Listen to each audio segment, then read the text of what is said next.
जय हिंद दोस्तों। तो फोकस स्टडी विद अभी पे आपका बहुत बहुत स्वागत है।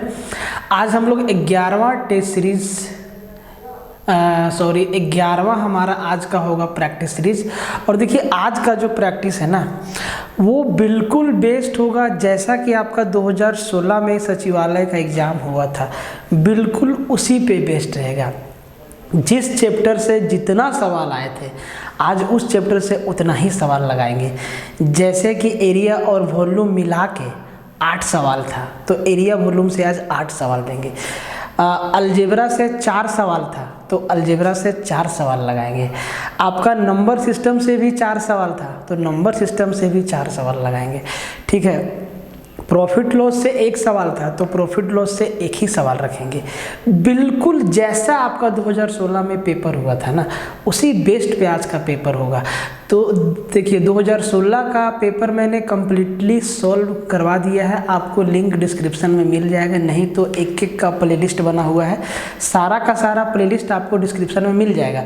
और देखिए ये जो हम आपको प्रैक्टिस वाला सेशन करवा रहे हैं ना इसको मजाक में या हल्के में लेने की कोशिश या गलती ना करें, क्योंकि इसका वेटेज आपको तब समझ में आएगा जब आप एग्जामिनेशन हॉल से एग्ज़ाम दे के बाहर निकलेंगे।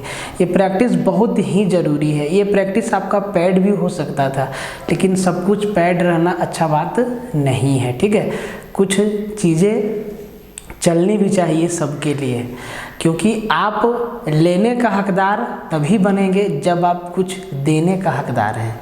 ठीक है, अगर आप में कुछ देने का क्षमता है तो ईमानदारी से चीज़ों को पढ़िए और बढ़िया से पढ़िए।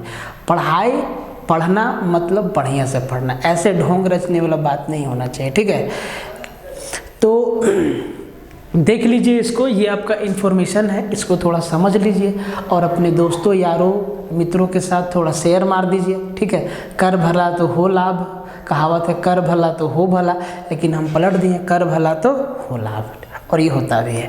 तो ये आपका ऐप है फोकस स्टडी विद अभी, अपना ऑफिशियल ऐप है, प्ले स्टोर पे आपको मिल जाता है या लिंक आपको डिस्क्रिप्शन में दिया हुआ है, आप वहाँ से भी डाउनलोड कर सकते हैं। इस पे जो हमारी कोर्स चल रही है math@299 का complete advance plus basic level का मैथ है और अर्थमेटिक प्लस एडवांस है। इसमें हिंदी इंग्लिश दोनों भाषाओं में है, 1 साल की वैलिडिटी है। झारखंड में जितना भी आपका वनडे एग्जाम होगा जिसमें मैथ्स रहेगा उस लेवल से ऊपर लेवल का कंटेंट है। ठीक है, और मैथ के साथ अगर आप 299 का मैथ का कोर्स लेते हैं तो आपको इसके साथ मैथ का टेस्ट सीरीज 75 रुपये का साथ ही मिल जाता है। अलग से आपको 75 देने की आवश्यकता बिल्कुल नहीं है। हाँ, जिन्हें सिर्फ टेस्ट सीरीज चाहिए तो वो मैथ का टेस्ट सीरीज 75 रुपया में ले सकते हैं। इसमें खासियत क्या है ना कि हर एक टेस्ट के बाद आपको वीडियो सॉल्यूशन दिया जाएगा, जैसे कि टेस्ट 1 का वीडियो सॉल्यूशन डाल दिया गया है ऐप पे। ठीक है, और तो आपको ना यहाँ से बहुत फ़ायदा होगा। एक तो आपका 20 क्वेश्चन यहाँ से तैयार हो जाएगा। ठीक है, ये जो आपका प्रैक्टिस वाला सेशन चल रहा है, सिलेक्शन वाला सेशन, यहाँ से भी आपका 20 क्वेश्चन तैयार हो जाएगा। और अगर आप कोर्स ले लेते हैं तो वहाँ से भी आपका मतलब ओवरऑल आपका 20 क्वेश्चन तैयार हो जाएगा, जो कि एग्ज़ाम में आप 20 में 20 लगा के आएंगे। ठीक है, अच्छा एक चीज़ और, एग्ज़ाम का सटीक स्ट्रेटेजी क्या होगा ना, कौन सा पोर्शन को कितना टच करना है ना, इसके लिए हम एक छोटा सा वीडियो 5 या 10 मिनट का वीडियो आपको बहुत जल्दी मिल जाएगा, आप उसको ध्यान से देखिएगा। वैसे बहुत चैनल जो है आपको स्ट्रेटेजी का वीडियो बना के दिया है, एक आपको हम वीडियो बना के देंगे जो सबके हिसाब से होगा, जो सबके लिए बेनिफिशियल होगा, आप देख लीजिएगा। ठीक है, और एक बात कि ये जो हमारा टेलीग्राम ग्रुप है ना भाई, जो झारखंड के लिए स्पेशल टेलीग्राम ग्रुप बनाया गया है जेपीएससी जेएसएससी के लिए, तो उसका भी लिंक डिस्क्रिप्शन में है। यहाँ पे ना आपको सिर्फ झारखंड का कंटेंट मिलेगा। अभिषेक सर भी कंटेंट डाल रहे हैं, वो भी अभी उस पर काम कर रहे हैं। तो आने वाला समय में एग्ज़ाम से नोटिफिकेशन आने के बाद या पहले से आपको कंटेंट मिलना चालू हो जाएगा और बहुत सारा कंटेंट आपको यहाँ पे मिलेगा और इन्फॉर्मेशन तो मिलेगा ही मिलेगा। ठीक है, तो आज का टेस्ट सीरीज, आज का प्रैक्टिस सेशन बिल्कुल भी मिस मत करिएगा और इसको थोड़ा शेयर मार दीजिएगा। दोस्तों के साथ। अगर आप चैनल पर नए हैं तो सब्सक्राइब मार लीजिएगा और लाइक तो ठोक ही दीजिएगा। और कुछ भी अगर शिकवा शिकायत प्यार मोहब्बत की बात है तो कमेंट बॉक्स खाली है, भर दीजिएगा, ठीक है।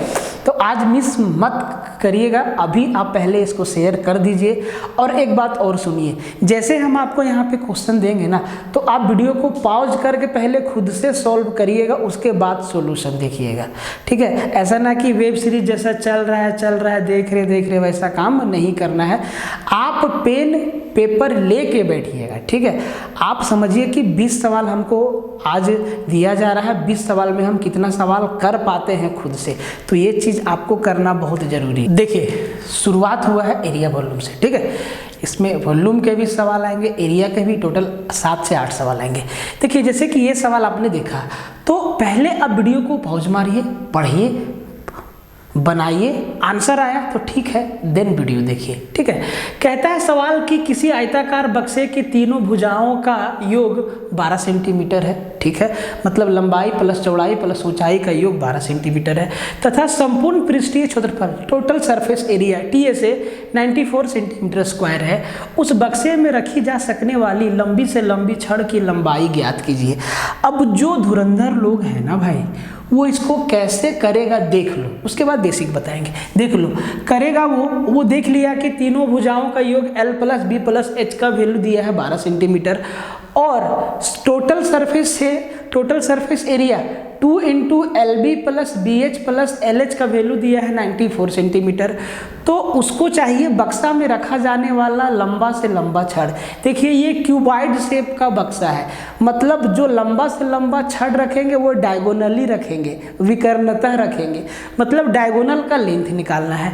तो वो समझ गया कि ये अलजेब्रिक एक्सप्रेशन पे है और फॉर्मूला उसको मालूम है, तो वो करेगा क्या, 12 का स्क्वायर लगाएगा 144 में 94 को वो घटाएगा, बचेगा 50 के ऊपर रूट लगाएगा, वो ऐसे करेगा, रूट 50 हो गया, बराबर ये लिख देगा 25 दूना 50, मतलब 5√2 सेंटीमीटर, ऐसे वो कर देगा आंसर। अब आप कहेंगे सर कैसे होगा, तो देखिए उसको कहानी मालूम है, उसको क्या मालूम है वो आप देख लीजिए, वो आप समझ लीजिए। L plus B plus H बक्सा का लंबाई प्लस चौड़ाई प्लस ऊंचाई का जो सम है वो दिया है 12 सेंटीमीटर। टोटल सरफेस एरिया क्या होता है, 2 into LB plus LH plus BH का जो वैल्यू दिया है वो दिया है 94 सेंटीमीटर स्क्वायर, ठीक है जी। अब हमसे पूछा क्या है, हमसे पूछा है सबसे लंबा से लंबा छड़ का लंबाई, मतलब डायगोनल का लेंथ। तो डायगोनल का फॉर्मूला क्या होता है, क्यूबॉइड का, root under L square plus B square plus H square, यही होता है। अब ध्यान से देखिए, आपको L plus B plus H का वैल्यू दिया है, 2 into LB plus LH plus BH का वैल्यू दिया है, और आपको L square plus B square plus H square का वैल्यू निकालना है रूट लगा के।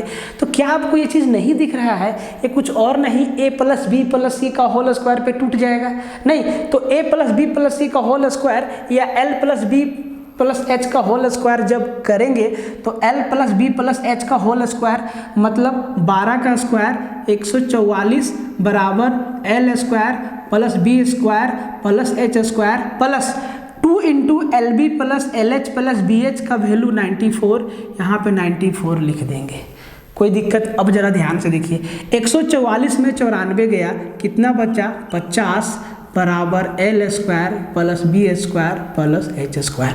दोनों तरफ रूट लगा देंगे, तो क्या यही डायगोनल नहीं है, यही डायगोनल, तो भैया इसका वैल्यू क्या हो जाएगा, 5√2 सेंटीमीटर। तो इतना कहानी उसको पता है, क्या दिया है और क्या पूछा है, तभी वो ऐसे आंसर कर पा रहा है। अगर आपको पता है तो आप भी आंसर ठोक देंगे, ठीक है। इसी बात पर एक बार इस सेशन को थोड़ा शेयर मार दो, थोड़ा लाइक मार दो, दोस्तों के साथ फैला दो, ठीक है। दूसरा सवाल कहता है कि बेलन तथा शंकु की आधार के त्रिज्या का अनुपात √3:2 है तथा ऊंचाई का अनुपात √2:3 है, ठीक है। आयतनों का अनुपात ज्ञात करिए। एकदम सिंपल सवाल है, बेसिक सवाल है, बहुत कैलकुलेशन आपको करना नहीं है। तो सबसे पहले बेलन और शंकु का रेडियस भी दे दिया है और हाइट भी दे दिया है रेशियो के टर्म में, कोई दिक्कत नहीं। निकालना हमें इनके वॉल्यूम्स का रेशियो भी है, एक्स वाई जेड आपको मानना नहीं है। बेलन का फॉर्मूला क्या होता है वॉल्यूम का, और शंकु का फॉर्मूला क्या होता है वॉल्यूम का। तो बेलन का फॉर्मूला होता है पाई आर स्क्वायर एच, और शंकु का होता है कोण का 1/3 पाई आर स्क्वायर एच। दोनों में पाई पाई कॉमन है, रेशियो में आंसर देना है, पाई पाई कटम कुटाई हो जाएगा। देखिए ये चीज़ आपको समझना होगा कि क्या क्या कट जाएगा, जो कट जाएगा उसको एकदम लिखना ही नहीं है, ये आदत डाल लो, प्रैक्टिस से ही आदत बनेगा। तो बेलन का सिलेंडर का वॉल्यूम का फॉर्मूला क्या होता है पाई आर स्क्वायर एच। तो पाई तो लिखना नहीं है, आर स्क्वायर, तो बेलन का रेडियस है √3 और √3 का स्क्वायर क्या हो जाएगा 3 हो जाएगा इंटू एच। बेलन का हाइट देखिए यहाँ दिया है √2 इंटू √2। अब अनुपात लगाएंगे 1/3 पाई आर स्क्वायर एच। तो पाई तो लिखना नहीं है, आर स्क्वायर, शंकु का रेडियस है √2 और √2 का स्क्वायर मतलब 2 और शंकु का हाइट है √3 इंटू √3। ये आपका इक्वेशन बना, मतलब ये बना 3√3। देखिए एक बार समझ लीजिए, अब आपको आंसर यहीं पे कर देना है, यहीं पे आपको कर देना है। ये देख के आपको समझ जाना है कि 3√3 = 1/3 2√3 है। तो भैया ऐसा तो ऑप्शन में है नहीं, ऑप्शन में है √3 = √2, √2 = √6, 3√3 = √2, √3 = 2√2। कौन सा आंसर होगा? मतलब इसमें कुछ ना कुछ कारनामा आपको करना पड़ेगा। अगर दोनों तरफ √3 से मल्टीप्लाई कर दे, दोनों तरफ √3 से मल्टीप्लाई कर दें तो इधर आ जाएगा 3√3 और इधर ये √3 और एक √3 से मल्टीप्लाई करेंगे और ये आपका कट जाएगा। और इस √2 को इधर √2 में भाग देंगे तो क्या बनेगा √2, मतलब आ जाएगा 3√3 = √2, मतलब ऑप्शन बी आपका आंसर हो जाएगा। ठीक है, तो इस तरीके से आपको कैलकुलेशन सीखना होगा। ऐसा नहीं कि पूरा लिख लेंगे, पहले फॉर्मूला लिखेंगे सिलेंडर का पाई आर स्क्वायर एच, अनुपात लगाएंगे, फिर कोण का formula 1/3 pi R square H, फिर पाई पाई काटेंगे, फिर रेडियस का वैल्यू रखेंगे, फिर हाइट का वैल्यू रखेंगे। ऐसा काम नहीं करना है। ठीक है, इस तरीके का कैलकुलेशन को अपने हैबिट में शामिल करिए। सेम सवाल था सचिवालय में, एकदम सेम सवाल, बस डाटा चेंज कर दिए हैं। ये जो आपका डाटा दिया हुआ ना 88 सेंटीमीटर और 132 सेंटीमीटर, सिर्फ ये चेंज है, बाकी सेम सवाल है। कहता है कि 2 सकेंद्रीय वृत्त, 2 कॉन्सेंट्रिक सर्कल, एक पॉइंट से 2 सर्कल बनाया गया है अलग अलग रेडियस का। ठीक है, जिनकी परिधि, जिनका सरकमफेरेंस 88 सेंटीमीटर एंड 132 सेंटीमीटर है, तो इनके द्वारा अंतरित रिंग का चौड़ाई, जब 2 कॉन्सेंट्रिक सर्कल बनाएंगे तो बीच में एक रिंग बनता है, उस रिंग का चौड़ाई क्या है। देखिए सिंपल सा सवाल है, रिंग का चौड़ाई मतलब आपका बड़ा वाला रेडियस में छोटा वाला रेडियस को जब घटाएंगे तो रिंग का चौड़ाई होता है। और ये कैसे आता है? जब इनका सरकमफेरेंस का डिफरेंस से आता है। ठीक है, तो ये चीज़ अगर आपको मालूम है तो आप सीधा इसका आंसर ले आएंगे। थोड़ा सा समझ लीजिए, ये एक छोटा वाला सर्कल है और इसके बाहर एक बड़ा वाला सर्कल है, और ये जी जो एक छोटा वाला सर्कल है इसका रेडियस दिया है 88 सेंटीमीटर, और जो बड़ा वाला सर्कल है इसका सरकमफेरेंस है ये 132 सेंटीमीटर। तो देखिए छोटा वाला सर्कल का ये रेडियस है और बड़ा वाला सर्कल का ये रेडियस है, तो यही वाला चौड़ाई ना हमसे पूछा है भाई, रिंग का चौड़ाई। तो अगर बड़ा वाला सर्कल के रेडियस में छोटा वाला सर्कल के रेडियस को घटा देंगे तो रिंग का चौड़ाई निकल जाएगा। और ये आता कहाँ से है? इनका सरकमफेरेंस के डिफरेंस से आता है। तो बड़ा वाला सर्कल का सरकमफेरेंस क्या दिया है? 132, मतलब 2 पाई बड़ा आर। तो भैया 2 पाई दोनों में कॉमन होगा, तो हम सीधा लिखेंगे 2 × पाई का वैल्यू 22/7 और capital R minus small r बराबर 132 माइनस 88, तो 88 और 12 100 और 32 44, ये हो गया 44 इनका सरकमफेरेंस का डिफरेंस। ठीक है, तो ये 22 दूना 44 से 44 हमारा कट गया, R माइनस R जाके क्या बचा 7 सेंटीमीटर। तो जी ये जो रिंग का चौड़ाई है वो 7 सेंटीमीटर है। अगर रिंग का क्षेत्रफल हमसे पूछता, अगर रिंग का एरिया हमसे पूछता, तो हम बड़ा वाला सर्कल के एरिया में छोटा वाला सर्कल के एरिया को घटा देते, तो जाके रिंग का एरिया निकल जाता।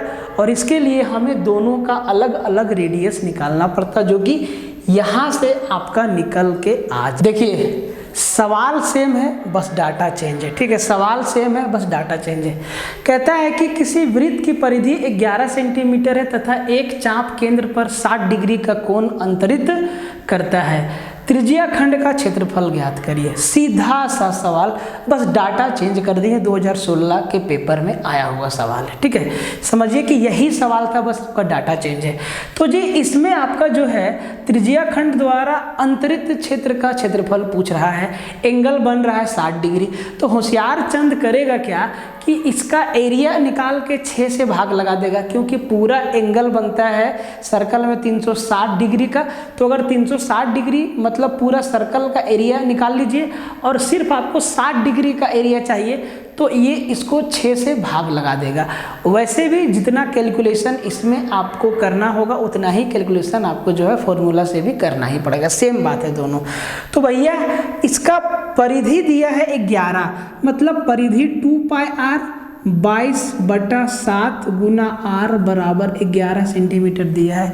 ठीक है, तो ये क्या हो जाएगा जरा देख लीजिए, 11 दूना 22, ये r का वैल्यू कितना हो जाएगा 7/2 दूना 4, यही ना हो जाएगा 7/4 सेंटीमीटर, यही हो जाएगा इसका रेडियस। अब जब रेडियस निकल गया तो त्रिज्या खंड का क्षेत्रफल, त्रिज्या खंड का क्षेत्रफल मतलब ऐसे एक सर्कल बना है और सेंटर से 60 डिग्री पर ऐसे काट के बाहर निकाल दीजिए, ये 60 डिग्री पर, तो इसी का क्षेत्रफल आपसे पूछ रहा है। तो त्रिज्या खंड का क्षेत्रफल का फॉर्मूला होता है theta by 360 degree into pi R square. तो भैया थीटा का वैल्यू कितना है, तो है आपका थीटा का वैल्यू 60 डिग्री बटा 360 गुना पाई आर स्क्वायर, तो भैया 22/7 गुना आर स्क्वायर मतलब 7/4 गुना 7/4, यही कैलकुलेशन आपको करना है। तो ये देखिए 6 बार में निपट गया, ये 7 से 7 आपका कट गया, ये 2 से 11 बार और 2 से 2 बार, तो 11 सते 77, 4 दूना 8 छके 48, तो ये 77/48 सेंटीमीटर स्क्वायर इसका एरिया निकला। लेकिन आंसर आपका मिक्स फ्रैक्शन में है, तो 77 को 48 से भागा देंगे तो भैया एक बार में जाएगा, तो 77 को 48 से भागा देंगे तो एक बार में, मतलब ये 2 वाला तो आंसर होगा नहीं, 48 48 48 सब में है, एक वाला ही होगा। अब 77 में 48 घटाएंगे तो 17 में 8 गया 9, मतलब एक सही 29/48 सेंटीमीटर आपका आंसर बनेगा। ठीक है, तो देखिए जब तक सब कुछ मालूम नहीं होगा ना तब तक मज़ा नहीं आएगा, कैलकुलेशन भी इसमें कुछ भी नहीं है। हम 60/360 को सीधा 1/6 लिखते हैं। ठीक है, सीधा कैलकुलेट करके 60/360 की जगह सीधा 1/6 लिखते, क्योंकि इसको ऐसे भागा देने पर क्या आएगा 1/6 आएगा। हम आपको क्या बोले कि एरिया को 1/6 से भाग लगा दीजिए या 6 से भाग लगा दीजिए, आंसर आपका आ जाएगा। तो अब सवाल है, अभी आपको कुछ सीखने को मिलेगा, एकदम 1 नंबर चीज़। अब देखिए कहता है कि किसी समबाहु त्रिभुज के परिवृत्त और अंतर्वृत्त के क्षेत्रफल का अंतर 44 सेंटीमीटर स्क्वायर दिया है। समबाहु त्रिभुज का क्षेत्रफल क्या है, तो समबाहु त्रिभुज के परिवृत्त और अंतर्वृत्त का जो क्षेत्रफल का डिफरेंस है वो दिया है 44 सेंटीमीटर स्क्वायर। तो कहता है कि जो समबाहु त्रिभुज है, इक्विलेटरल ट्रायंगल है, उसका एरिया क्या होगा। तो जिनको पता है, ठीक है, तो वो सीधा ऐसे लिखेगा, वो लिखेगा 3a² बटा 12 बराबर अंतर कितना है, अंतर 3a² बटा 12 बराबर वो लिखेगा 44 है ना, तो वो सीधा लिखेगा 14। ठीक है, क्यों लिखेगा अभी आपको बता दे रहे हैं। 3 से काट देगा 4 बार में, 14 चौके 56, a² बराबर 14 चौके 56, मतलब a बराबर हो जाएगा 14 गुने 4 2√14। ये समबाहु त्रिभुज का भुजा मिल गया। अब समबाहु त्रिभुज इक्विलेटरल ट्रायंगल का एरिया वाला फॉर्मूला लगा देगा, लिखेगा √3/4, एरिया क्या होता है √3/4 इंटू a², तो a² आपका ये है 2√14, तो वो लिखेगा 2√14 इंटू 2√14। अब जरा ध्यान से देखो, 2√14 तो ये 2 दूना 4 से 4 कैंसल, √14 गुने √14 14, मतलब 14√3 सेंटीमीटर स्क्वायर वो कर देगा ऐसे आंसर।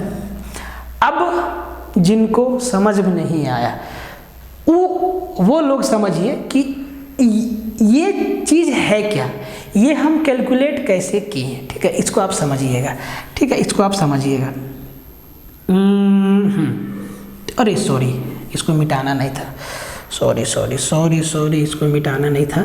तो ये है, ये हम क्या लिखे थे, 3a² बटा 12 बराबर हम 14 है ना, तो हम इसको लिख दिए थे 14, ठीक है। अब ये चीज़ क्या है देखिए, समझ लीजिए थोड़ा सा, ठीक है, थोड़ा सा टाइम लेंगे आपका। तो भाई समबाहु त्रिभुज के एक अंदर एक सर्कल है और एक बाहर सर्कल है। तो पहले बाहर बना लेते हैं, क्योंकि हाथ से बनाना है तो इधर उधर चल जाएगा। तो ये जो त्रिभुज है, ठीक है, तो भैया सेम सेंटर से दोनों सर्कल है। तो एक सर्कल आपका ऐसे है, तो जो बाहर में सर्कल है उसको कहते हैं परिवृत्त, और जो अंदर में सर्कल है उसको कहते हैं अंतःवृत्त। तो अंदर वाला सर्कल का रेडियस आपका ये है छोटा r, और जो बाहर वाला सर्कल है उसका रेडियस ये है आपका बड़ा R, और जो आपका इक्विलेटरल ट्रायंगल है उसका ईच साइड हम माने हैं a, ठीक है। जब इस कंडीशन को सॉल्व करते हैं तो जो अंदर वाला सर्कल है ना, उस जिसका रेडियस छोटा r है, इस r का वैल्यू आता है a/2√3। ये हमेशा याद रखिएगा कि अंतःवृत्त का जो त्रिज्या होता है वो होता है a/2√3, और a क्या है, इक्विलेटरल ट्रायंगल का साइड है। और जो परिवृत्त है, जो बाहर वाला सर्कल है, बड़ा वाला सर्कल है जिसका रेडियस कैपिटल R है, ये आता है R बराबर a/√3, ठीक है। अब ये चीज, ये पार्ट है ज्योमेट्री का, ये पार्ट है ज्योमेट्री का, ये चीज़ आपको हम ज्योमेट्री में निकालना सिखाए हैं। अगर आप इसको सीधा याद रखने वाला चीज़ है, ठीक है। अब इसको याद रखनी, सवाल आसान नहीं है, सवाल मुश्किल है। अब जी बाहर वाला सर्कल का भी रेडियस आपके पास है और अंदर वाला सर्कल का भी रेडियस आपके पास है, और दोनों सर्कल के एरिया का डिफरेंस दिया हुआ है 44 सेंटीमीटर। तो ये चीज़ आपको पता होना चाहिए। देखिए ये चीज़ आपको पता होना चाहिए कि जो बाहर वाला सर्कल है उसका रेडियस क्या है, a/√3। तो भाई सर्कल का एरिया का फॉर्मूला क्या होता है, πr²। मतलब पाई तो दोनों से कॉमन है, तो पाई हम कॉमन ले लेंगे, इनटू ये हो जाएगा a/√3 का स्क्वायर, तो a²/3 हो जाएगा, माइनस a/2√3 का स्क्वायर, मतलब a²/4 गुना 3 क्या हो जाएगा, 12 हो जाएगा, और यही डिफरेंस दिया है 44 सेंटीमीटर, ठीक है। अब जरा ध्यान से देखिए, इस पाई को हम क्या लिखेंगे, 22/7। तो 22 दूना 44, और ये 7 दूना 14 हम सीधा उधर ले गए, और देखिए 4 तिहाई 12, एलसीएम कितना आया 12, तो भाई 3 चौके 12, 3 से 3 गया 4a² माइनस ये आपका कहीं मिस्टेक नहीं ना हुआ, ये आपका हो गया 12 एकम 12 a², ठीक है। तो 3a²/12 बराबर आया 14। तो ये चीज़ हम सीधा रिलेट कैसे कर पाएँ, क्योंकि इसके पीछे का स्टोरी पता है। ये चीज़ जब तक पता नहीं रहेगा ना कि सरकम सेंटर क्या है, इन सेंटर क्या है, तो ये तो थोड़ा सा प्रॉब्लम आपको होगा, थोड़ा सा क्या ज़्यादा ही प्रॉब्लम होगा। तो आपको ये चीज़ समझना होगा। तो याद रखिएगा कि जब परिवृत्त का त्रिज्या पूछेगा तो परिवृत्त का त्रिज्या a/√3 होता है, और जब अंतःवृत्त का त्रिज्या पूछेगा, जब इन रेडियस आपसे पूछेगा तो a/2√3 होता है, और दोनों सर्कल के एरिया का डिफरेंस दिया है 44 सेंटीमीटर। तो अगर हम पूरा बेसिक से जाएंगे ना तो काफ़ी वक्त लगेगा। धुरंधर लोग को ये सब कहानी ना बढ़िया से पता होता है, ठीक है, क्योंकि ये पार्ट उनका सब रगड़ा हुआ होता है। Area, volume, trigonometry, geometry, algebra, फलाना ढकाना, पूरा मतलब रगड़ा हुआ होता है। जितना आप प्रैक्टिस करिएगा उतना आपके अंदर शार्पनेस आएगा। देखिए सवाल को देखिए, पहले सवाल को देखिए, वीडियो को पॉज मारो, बनाओ, उसके बाद वीडियो देखो, ठीक है। कहता है कि 6 सेंटीमीटर व्यास वाली गेंद को पिघलाकर, गेंद जैसे बोला मतलब आपको गोला समझना है, और गोला जैसे बोला ना, गोला को पिघला के एक शंकु बनाया गया, मतलब जितना वॉल्यूम गोला का है उतना ही वॉल्यूम आपका शंकु का होगा, कोन का होगा। तो भैया दोनों का वॉल्यूम बराबर होगा, आंसर आपका आ जाएगा। 12 सेंटीमीटर व्यास वाले शंकु में परिवर्तित किया गया है, तो शंकु का ऊंचाई ज्ञात करिए। तो गोला या गेंद का जो व्यास डायमीटर दिया है 6 सेंटीमीटर है, तो इसका रेडियस कितना होगा 3 सेंटीमीटर, और जो हम पिघला के जो कोन बना रहे हैं, शंकु बना रहे हैं, उसका व्यास डायमीटर है 12 सेंटीमीटर, तो इसका रेडियस कितना होगा 6 सेंटीमीटर। तो भैया आप हमसे ना कोन का हाइट पूछा है, तो भैया गेंद का, गोला का वॉल्यूम का फॉर्मूला क्या होता है? वॉल्यूम का फॉर्मूला होता है 4/3 pi r cube, 4/3 pi r cube, और शंकु का वॉल्यूम का फॉर्मूला क्या होता है 1/3 पाई आर स्क्वायर एच। पाई दोनों में है, लिखेंगे ही नहीं, ठीक है। तो ये हम लिखेंगे 4/3, पाई नहीं लिखेंगे, आर हमारा 6 का आधा, 3 का क्यूब सीधा लिखेंगे 27 बराबर शंकु, कोन का फॉर्मूला होता है वॉल्यूम का 1/3 पाई, लिखेंगे नहीं, आर स्क्वायर, तो भैया 12 का आधा 6 का आधा 36, और हाइट हमसे पूछा है तो हम सीधा लिखेंगे एच, और कटम कुटाई करने लगेंगे सीधा, ठीक है। तो ये 3 से 3 गया, अब देखिए 4 से काट दिए 9 बार में, और 9 से काटेंगे 3 बार में, हाइट कितना आ गया 3 सेंटीमीटर, और सीधा आंसर ठोक देंगे। समझ आया? देखिए हम जो चीज़ आपको सिखाने का कोशिश कर रहे हैं, अगर ईमानदारी से आप सीख गए, जितना ईमानदारी से हम लोग आपके पीछे मेहनत कर रहे हैं, अगर आप लोग इसका थोड़ा आधा भी अगर मेहनत कर लेते हैं, तो हम समझते हैं कि हमारा मेहनत सार्थक हुआ और आपका भी नैया पार लग गया। फॉर्मूला याद है तो सवाल बनेगा, नहीं याद है तो नहीं बनेगा। कहता है कि किसी समचतुष्फलक, अंग्रेजी भी लिख दी है टेट्राहेड्रॉन, फिगर कैसा होता है गूगल में सर्च करना, आपको आइडिया लग जाएगा, आपको समझ में आ जाएगा।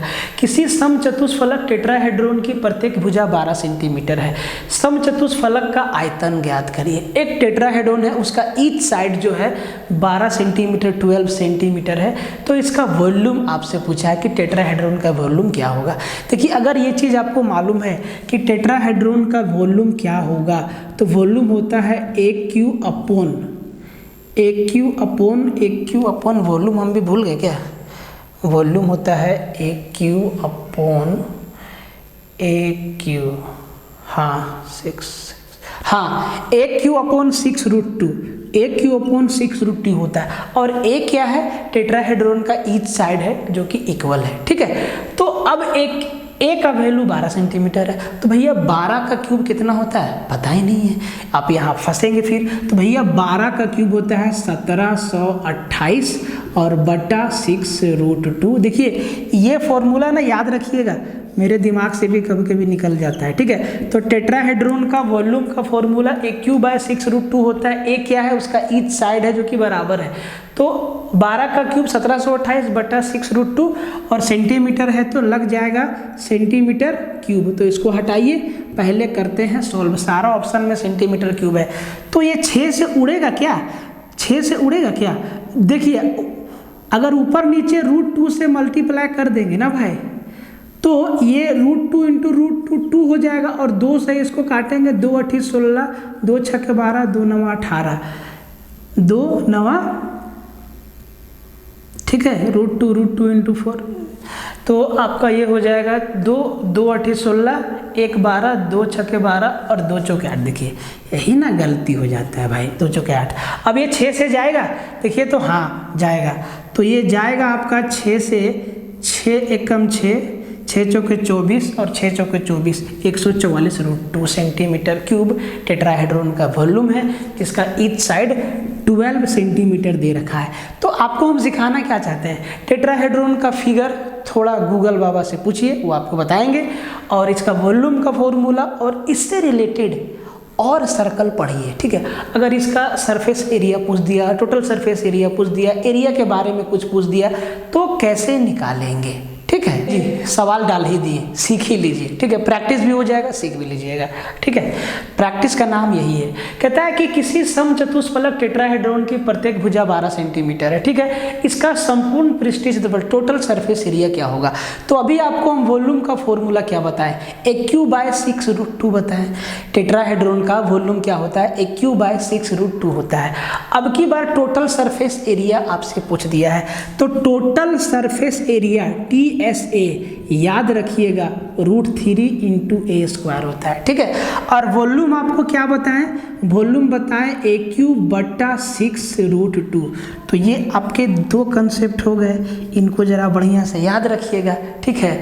और सवाल में तो कुछ रहा ही नहीं, यही चीज़ अगर एग्जाम में आ जाएगा और आपको फॉर्मूला ही नहीं याद रहेगा तो आप कुछ नहीं कर सकते हैं, कुछ भी नहीं कर सकते हैं, क्योंकि बिना फॉर्मूला का ये बनेगा ही नहीं, ठीक है।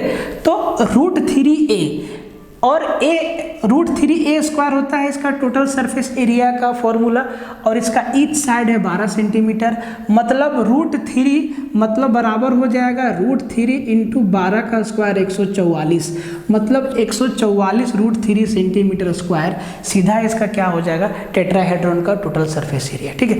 तो ये दो चीज़ अभी सीखे ना भाई, तो इसको याद रखिएगा। ऐसा ना कि ऐसे वीडियो देखिए जैसे कि बहुत बड़ा VIP हैं आप, एकदम वेब सीरीज देख रहे हैं, पढ़ना लिखना 22.5 बाप माई को धोखा दे रहे हैं, गलत काम मत करिए। सिखा रहे हैं, सीखिए ढंग से, कायदे से, ठीक है। नहीं तो कहीं भी जाके ऑनलाइन ऑफलाइन पढ़ के देख लीजिए, अगर कोई इतना शिद्दत से आपको प्रैक्टिस करवा देता है ईमानदारी से, तो फिर आप कमेंट में लिखिएगा, ठीक है। तो आपको दो चीज़ बताएं, दोनों को याद रखिएगा। ये क्या सवाल कहता है कि किसी प्रिज्म का आधार 8 सेंटीमीटर भुजा वाला समबाहु त्रिभुज है। अगर प्रिज्म से सवाल डाल दिया तो दरोगा में आया हुआ, ठीक है। यदि किसी प्रिज्म का आधार 8 सेंटीमीटर भुजा वाला समबाहु त्रिभुज है तथा प्रिज्म की ऊंचाई 10 सेंटीमीटर है, तो इसका आयतन बताएं। अभी हम आपको क्या बोले, क्या VIP नहीं है? VIP आप तभी बनिएगा जब आपका सिलेक्शन होगा, ठीक है। आप VIP बनिएगा, ठीक है। भीड़ से अलग हो जाइएगा, घर गांव परिवार में इज्जत बढ़ जाएगा, ठीक है। और गर्ल्स लोग का सिलेक्शन जब झारखंड सचिवालय में होगा ना, चाहे तो किसी भी पोस्ट पर होगा ना, तो उनका ओहदा उनके जीवन से इतना ऊंचा हो जाएगा कि ये बात वही बता सकती है सिलेक्शन होने के बाद कि कितना ऊंचा हो गया, ठीक है। तो हम अगर गुस्साते हैं तो मेरे बातों का बुरा मत मानिएगा, नहीं तो कमेंट में लिख दीजिएगा कि आप मत गुस्साइए, सीधा सीधा पढ़ाइए, ठीक है। देखो भाई, किसी प्रिज्म का आधार 8 सेंटीमीटर भुजा वाला समबाहु त्रिभुज है। प्रिज्म पिरामिड बढ़िया से पढ़िएगा, ठीक है। सवाल डाल देगा तो प्रिज्म का जैसा आधार होता है वैसा ही उसका ऊपरा टॉप भी होता है, ठीक है। और इसका ऊंचाई 10 सेंटीमीटर है, ठीक है। तो भैया इसका आयतन क्या होता है, तो प्रिज्म का आयतन का फॉर्मूला हमेशा याद रखिएगा। इसका जो वॉल्यूम होता है वो होता है area of base into height. Area of base into height, ठीक है। अब जी आधार कैसा है, तो समबाहु त्रिभुज आकार का है। तो समबाहु त्रिभुज का क्षेत्रफल क्या होता है, √3/4A²। देखिए एक बार में लिखिए, √3/4A² मतलब 8 × 8 गुना ऊंचाई कितना है 10, ये हो गया वॉल्यूम, ठीक है। √3 रहेगा सब में, कटेगा नहीं। देख लीजिए 4 दूना 8, 8 दूना 16, 16 दे 160, 160 √3 और सेंटीमीटर क्यूब लगा दीजिएगा। ये जो आपका प्रिज्म है इसका वॉल्यूम हो गया। बात समझ में आया? देखिए एकदम सेम सवाल था, ठीक है, बस डाटा चेंज कर दिए, ठीक है, +-7, ठीक है। देखिए कहता है कि यदि x बराबर 7 + 4 √3 है तो x + 1/x का होल स्क्वायर का वैल्यू क्या होगा। एकदम वेरी सिंपल सवाल है, ठीक है। अगर x का वैल्यू 7 + 4 √3 है तो x + 1/x का वैल्यू क्या होगा। देखिए आपके पास x का वैल्यू है, तो आप अगर चाहें तो x का वैल्यू यहाँ रखिए, कैलकुलेट करिए और आंसर बताइए। लेकिन अगर आपको रेशनलाइजेशन का थोड़ा सा फंडा मालूम है कि अगर x का वैल्यू 7 + 4 √3 है तो भैया 1/x का वैल्यू 7 - 4 √3 हो जाता है, ठीक है। 7 - 4 √3 हो जाता है। तो भैया अब x का वैल्यू ये है, 1/x का वैल्यू ये है, दोनों को जोड़ना है। तो जब दोनों को जोड़ेंगे ना मेरे भाई, जब इसको और इसको जोड़ना है उसके बाद होल स्क्वायर करना है, तो जब जोड़ेंगे तो +4√3 और -4√3 कट जाएगा, जुड़ जाएगा 7 और 7 14, और 14 का फिर स्क्वायर लगा देंगे 196 हमारा क्या हो जाएगा, उत्तर हो जाएगा। देखिए कहता है कि यदि a/2 = b/3 = c/5 है तो a + b + c upon c का वैल्यू क्या होगा। तो आपको a का वैल्यू अलग चाहिए, b का वैल्यू अलग चाहिए, c का वैल्यू अलग चाहिए। आप इनको सोल्व करके निकाल सकते हैं, लेकिन आपको करना ये है कि जो जिसके नीचे है वही उसका वैल्यू है। तो भैया a के नीचे 2 है तो a का वैल्यू 2, b के नीचे 3 है तो b का वैल्यू c, और c के नीचे 5 है तो c का वैल्यू 5 हो गया। ठीक है, अब जरा तीनों को जोड़ना है, फिर c से भागा देना है। तो 3 और 2 5 और 5 10, और c का वैल्यू 5 है, 5 से भागा देंगे तो 10 को 5 से भागा देंगे, 2 बार में कट जाएगा। नहीं समझ में आया, ऐसे देखिए। तो भैया a का वैल्यू 2, b का वैल्यू 3 और c का वैल्यू 5। जब भी इस टाइप का इक्वेशन आपको दिखे, और दिखेगा, ऐसा बात नहीं कि नहीं दिखेगा, एग्जाम में आया हुआ है चीज़, ठीक है। तो जो a के नीचे 2 है तो भैया a का वैल्यू 2 है, b के नीचे 3 है तो भैया b का वैल्यू 3 है, c के नीचे 5 है तो c का वैल्यू 5 है। नहीं तो आप दो को इक्वेट करके फिर इनका रेशियो को बैलेंस करके करिएगा तो बात यही निकल के आएगा सामने। ठीक है, तो a + b + c मतलब 2 + 3 + 5 डिवाइड बाई c मीन्स 5। तो इनको जरा देख लीजिए, तो 3 2 5 और 5 10, 10 को 5 से भागा देंगे, 2 आपका आंसर आ जाएगा। ये साहब इस सवाल को देखिए, कहता है कि यदि 4x - 3/x + 4y - 3/y + 4z - 3/z = 0 है तो 1/x + 1/y + 1/z का वैल्यू क्या होगा। सिंपल सा सवाल पूछा है, 9 3 4 6 इसको सोल्व करना होगा, या अगर आप कोई जादू करके x y z का वैल्यू अलग अलग निकाल सकते हैं तो आपका आंसर आ जाएगा। जरा ध्यान से देखिए, इस टर्म प्लस ये वाला टर्म प्लस ये वाला टर्म तीनों को जोड़ा तो उसको क्या मिला, 0 मिला। तीनों को जोड़ने से उसको क्या मिला, 0 मिला। मतलब इसका भी वैल्यू 0, इसका भी वैल्यू 0 और इसका भी वैल्यू 0, तीनों का वैल्यू 0 है तभी तो 0 मिला। मतलब 4x - 3/x का वैल्यू अगर 0 है तो क्या 4x एक निकाल देते हैं, 4x - 3/x का वैल्यू अगर 0 है तो क्या 4x - 3 बराबर 0 नहीं होगा, और x बराबर 3 उधर जाएगा, 3/4 नहीं होगा, 3/4 नहीं होगा। बिल्कुल सारा इक्वेशन सेम है, मतलब y बराबर भी हम सीधा लिखेंगे 3/4 और z बराबर भी सीधा लिखेंगे 3/4। ठीक है, तो x का वैल्यू 3/4, y का वैल्यू 3/4, z का वैल्यू 3/4। ठीक है, तो हमसे पूछा है 1/x 1/y + 1/z। अगर x 3/4 है तो नीचे में 3/4 होगा, 4 पलटी मार के ऊपर जाएगा, मतलब ये हो जाएगा 4/3 + 4/3 + 4/3, इसी को जोड़ देना, 4 4 8 और 4 12, 12/3 मतलब 4 इस सवाल का आंसर बनेगा।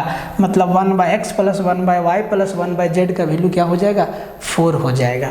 ठीक है, कहता है कि यदि a + b + c बराबर 0 है तो a² + b² + c² upon ab + bc + ca का वैल्यू क्या होगा।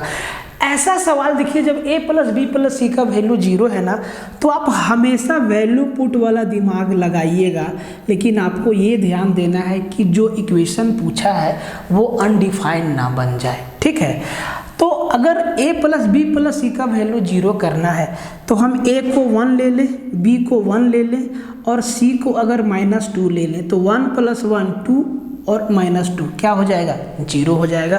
अब जरा सबका वैल्यू को यहाँ पे रख दीजिए, 1 का स्क्वायर 1, 1 का स्क्वायर 1 + -2 का स्क्वायर 4, तो 1 और 1 2 और 4 6, ऊपर में क्या आ गया, 6 आ गया। जरा नीचे देखिए क्या आता है, नीचे आता है AB 1 + BC + का 2 आएगा + CA, फिर से आ जाएगा यहाँ -2 यही ना आएगा भाई, ठीक है, यही आएगा। तो अब जरा ध्यान से देखिए, माइनस का 2 माइनस का 2 माइनस का 4 और 1, मतलब यहाँ आ जाएगा 6 बटा माइनस का 3 और 3 दूना 6, मतलब माइनस का 2 इसका क्या हो जाएगा, राइट आंसर होगा। ठीक है, ये चीज़ समझ में आया आपको। देखिए कहता है कि एक अभाज्य संख्या को 2 से गुना किया जाता है, इसका गुणनफल निम्नलिखित में से कौन सा हो सकता है। ये आपका 2016 सचिवालय का ही सवाल है। कितना आसान सवाल और कितना लॉजिकल सवाल पूछा है। तो एक अभाज्य संख्या को, प्राइम नंबर को 2 से मल्टीप्लाई किया गया है, निम्नलिखित में से कौन सा इनका गुणनफल हो सकता है। मतलब सब उस नंबर में 2 का मल्टीप्लाई अगर 2 से भागा देंगे तो एक प्राइम नंबर निकल के आना चाहिए। ठीक है, 83 2 से भागा जाएगा नहीं तो ये आपका होगा नहीं। अगर 96 को तोड़ेंगे तो ये 2 गुना 48 है, 48 हमारा प्राइम नंबर है नहीं, ये भी नहीं होगा।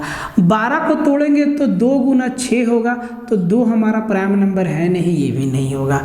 26 को तोड़ेंगे तो 2 गुना 13 होगा, और देखिए 13 हमारा प्राइम नंबर है। 13 हमारा क्या है, प्राइम नंबर है, एक अभाज्य संख्या है, मतलब गुणनफल 26 हो सकता है। ठीक है, कोई भी प्राइम नंबर में अगर 2 से मल्टीप्लाई करते हैं, जैसे कि सिंपली 17 भी हमारा प्राइम नंबर है, इसको अगर 2 से मल्टीप्लाई करेंगे तो इसका गुणनफल 34 होगा। तो ऐसा सवाल भी आपको पूछा जा सकता है। तो ये चीज़ मालूम होना चाहिए कि प्राइम नंबर होता है क्या। प्राइम नंबर वैसे नंबर को कहते हैं जिसका सिर्फ और सिर्फ 2 फैक्टर होता है, एक तो 1 होता है और दूसरा वो नंबर खुद होता है। जैसे कि 2 भी हमारा एक प्राइम नंबर है, 2 सबसे छोटा प्राइम नंबर है, और 2 इकलौता ऐसा प्राइम नंबर है जो इवन है, बाकी सारा का सारा प्राइम नंबर ओड है हमारा। 13 भी हमारा प्राइम नंबर है, तो 13 सिर्फ 2 ही नंबर के टेबल में आएगा। फैक्टर कहने का मतलब एक तो 1 के टेबल में आएगा और दूसरा खुद 13 के टेबल में आएगा। तो प्राइम नंबर का हमेशा सिर्फ ओनली एंड ओनली 2 फैक्टर होता है, एक तो 1 और दूसरा वो नंबर खुद, नंबर इटसेल्फ। तो ये चीज़ आपको पता होगा तब ना कि वह प्राइम नंबर किस चिड़िया का नाम है। देखिए ये सवाल ना हर एक व्यक्ति बनाएगा क्योंकि बहुत कॉमन सवाल है। कहता है कि एक संख्या में जब 221 से भाग दिया जाता है तो शेष 64 बचता है। ठीक है, यदि उसी संख्या को 13 से भाग दिया जाएगा तो शेष कितना बचा। जब 221 से भागा दिए तो शेष बचा 64। देखिए जब 221 से भागा दिए तो शेष बचा 64, और कहता है उसी संख्या को अगर 13 से भागा देंगे तो शेष कितना बचेगा। तो इसमें करना क्या होता है, जो शेष बचा ना उसी में भाग लगा दीजिए। तो शेष कितना बचा 64, और जब 64 को 13 से भाग लगाएंगे तब शेष कितना बचेगा, 13 चौके 52, 4 बार में चल जाएगा, शेष कितना बचेगा, तो भैया आपका 12 शेष बचेगा। तो इस टाइप का सवाल में आपको करना कुछ नहीं होता है, जो शेष बचा ना उसमें से भाग लगा दीजिए नई संख्या से। इसके पीछे भी एक लॉजिक है। देखिए हम किसी संख्या को हम 221 से भाग दिए तो शेष बचा 64। जो यहाँ वाला संख्या है ना, जब हम इसी संख्या को हम जब 13 से भाग देंगे ना तब शेष कितना बचेगा, तब जो यहाँ मेरा रिमाइंडर बचेगा ना, वो यहाँ का जो रिमाइंडर होगा ना, यहाँ का रिमाइंडर कितना है 64, और ये होता है 64 को इसी संख्या से भाग लगा दीजिए तो यहाँ यही वाला रिमाइंडर बचता है। ठीक है, तो इसके पीछे बेसिक लॉजिक है। ठीक है, बताएंगे आपको नंबर सिस्टम। देखिए कहता है कि 2/3, 5/6, 11/15, 7/8 में सबसे बड़ा भिन्न कौन सा है। सीख लीजिए कि तुरंत इसका आंसर कैसे निकालते हैं। तो जैसे कि ये 4 फ्रैक्शन दिया हुआ है और बोला है कि इनमें सबसे बड़ा भिन्न कौन सा है, तो हमेशा कंपैरिजन वाला मेथड को लगाइएगा। कैसे लगाइएगा, जैसे कि देखते ही हम इसका आंसर कर सकते हैं कि सबसे बड़ा भिन्न 7/8 होगा। अब देखिए कैसे, आप भी आंसर करने लगिएगा। तो एक बार समझने के लिए हम सबको लिख देते हैं 2/3, 5/6, 11/15 और ये जी 7/8। ये 4 फ्रैक्शन आपका दिया है, बोला है कि सबसे बड़ा कौन सा है।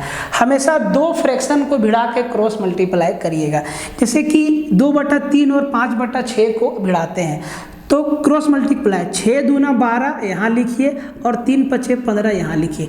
12 बड़ा कि 15, 15 बड़ा, मतलब ये कैंसिल हो गया, इससे बड़ा ये हो गया, ठीक है। छोटा, क्योंकि सबसे बड़ा पूछा है तो छोटा वाला को हटाते जाएंगे, ठीक है। अब 5/6 और 11/15 को भिड़ाइए और क्रॉस मल्टीप्लाई। 11 छके 66, 15 बचे 75। कौन बड़ा, 75 बड़ा कि 66 बड़ा? जी 75 बड़ा, ये कैंसिल हो गया। अब इन दोनों को भिड़ाइए, अब की फैसला हो जाएगा। 8×5 40 और 6×7 42। कौन बड़ा? 42 बड़ा। तो भैया सबसे बड़ा फ्रैक्शन मेरा कौन सा हुआ? 7/8। तो ये कंपैरिजन वाला मेथड लगा दीजिएगा, आंसर आ जाए। देखिए इस सवाल को देखिए, कहता है कि निम्नलिखित में से कौन से किसी भी प्राकृतिक संख्या का पूर्ण वर्ग नहीं है। जब आपसे कोई भी संख्या का स्क्वायर के संबंध में क्वेश्चन पूछे ना, तो एक चीज़ अब हमेशा ध्यान रखिएगा कि कौन कौन सा नंबर ऐसा है जो किसी भी संख्या का स्क्वायर करेंगे तो उसके यूनिट डिजिट में नहीं आएगा। जैसे कि अगर हम 1 का स्क्वायर करते हैं तो 1 आता है, 11 का स्क्वायर करते हैं तो 121 आता है, 21 का स्क्वायर करते हैं तो 444 आता है। मतलब 1 किसी भी संख्या के वर्ग के इकाई अंक में आ सकता है। अगर हम 2 का स्क्वायर करते हैं तो 4 आता है, मतलब 4 भी आ सकता है। 3 का स्क्वायर करते हैं तो 9 आता है, और 4 का स्क्वायर करते हैं तो 16 आता है, मतलब 6 आता है। 5 का स्क्वायर करते हैं तो 25 आता है, 6 का स्क्वायर करते हैं तो फिर से 36 6 आता है, 7 का स्क्वायर 49 में 9 आता है, और 8 का स्क्वायर में 64 का 4 आता है, 9 का स्क्वायर में फिर से 81 का 1 आता है, और 10 का स्क्वायर में 100 मतलब 0 आता है। मतलब किसी भी संख्या का जब हम पूर्ण वर्ग निकालेंगे तो उसका इकाई अंक 6 हो सकता है, 5 हो सकता है, 1 हो सकता है, लेकिन कभी भी उसका इकाई अंक 2 नहीं होगा, 2 नहीं होगा। मतलब कहने का मतलब है कि ये जो है ना 63,552 किसी भी संख्या का वर्ग नहीं हो सकता है। ये 17,956 किसी भी संख्या का वर्ग हो सकता है। बस इकाई अंक को देख के आपको अंदाज़ा लगाना है, ठीक है। तो यहाँ हमसे पूछा है नहीं हो सकता, कौन सा नहीं है? तो भैया ये तो नहीं है, क्योंकि आप कोई भी नंबर का स्क्वायर करेंगे कभी भी यूनिट डिजिट में 2 नहीं देगा सेम नंबर का। जैसे कि अगर 2 का स्क्वायर तो 4 होगा, 4 का स्क्वायर 16 होगा, 5 का स्क्वायर 25 होगा, 5 होगा, 2 नहीं देगा, ठीक है। तो ये इस कंसेप्ट पे था, एकदम सिंपल सवाल है। अब ऐसा ना कि चारों ऑप्शन को हम करने लगेंगे चेक कि चारों का एलसीएम लेके 2 बराबर फैक्टर में तोड़ेंगे तो बहुत समय लग जाएगा। तो इसके लिए आपको ये वाला कंसेप्ट याद होना। देखिए आखिरी के 2 सवाल गिन लीजिएगा, 20 सवाल हुआ कि नहीं हुआ, ठीक है।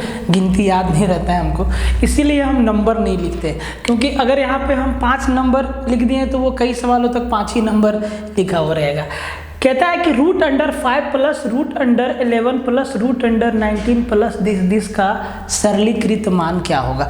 बहुत ही कॉमन क्वेश्चन है, और ये दोनों सवाल जो आपके छोटे छोटे दिख रहे हैं ना, ये आपके झारखंड के एग्जाम में आए हुए हैं। किस एग्जाम में आए हुए हैं? झारखंड एसआई का पेपर में ये सवाल आया हुआ है, ठीक है। तो भैया आप देखिए कि √49 का वैल्यू कितना? 7, और 29 और 7 यहाँ पर जुड़ जाएगा।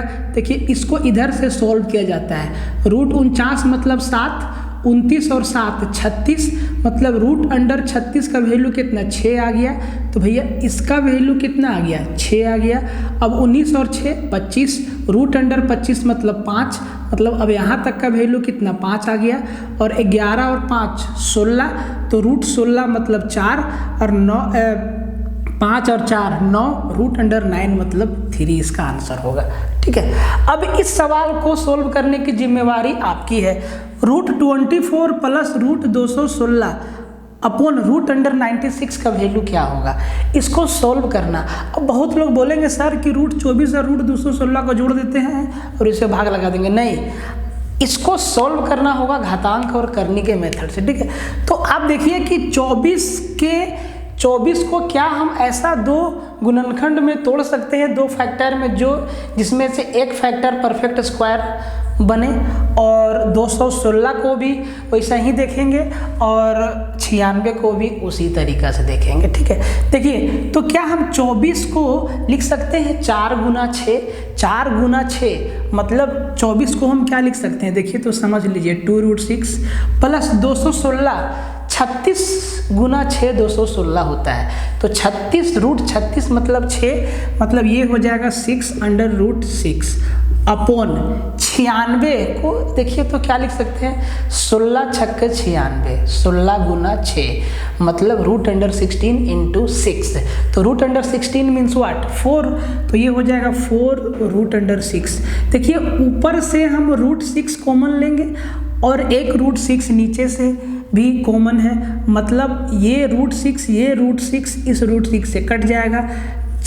2 और 6 जोड़ दीजिए 8, 8 को 4 से भागा दीजिए, 2 इस सवाल का सही उत्तर है। ठीक है, अब क्या मेरा आंसर गलत है? अगर गलत है, हो सकता है मेरा आंसर गलत होगा, ठीक है, तो आप इसका सही आंसर कमेंट करिए कि इसका सही आंसर क्या होगा। तो भाई मेरे आज का सेट ना बिल्कुल 2016 के थीम पे बेस्ड था। आपको कैसा लगा अपना राय जरूर दीजिएगा, और सबसे ज़रूरी बात कि सेशन को शेयर कर देना मेरे दोस्त। बहुत एफर्ट लगता है, मतलब दमदार वाला एफर्ट लगता है इसमें। ठीक है, एक एक सवाल को लिखना, मतलब मेहनत करने में तो मज़ा आता है, लेकिन आपका कर्तव्य है कि थोड़ा सा आप शेयर मार दीजिए, थोड़ा सपोर्ट कर दीजिए। ठीक है, मिलते हैं फिर 12वें प्रैक्टिस सेशन में, तब तक के लिए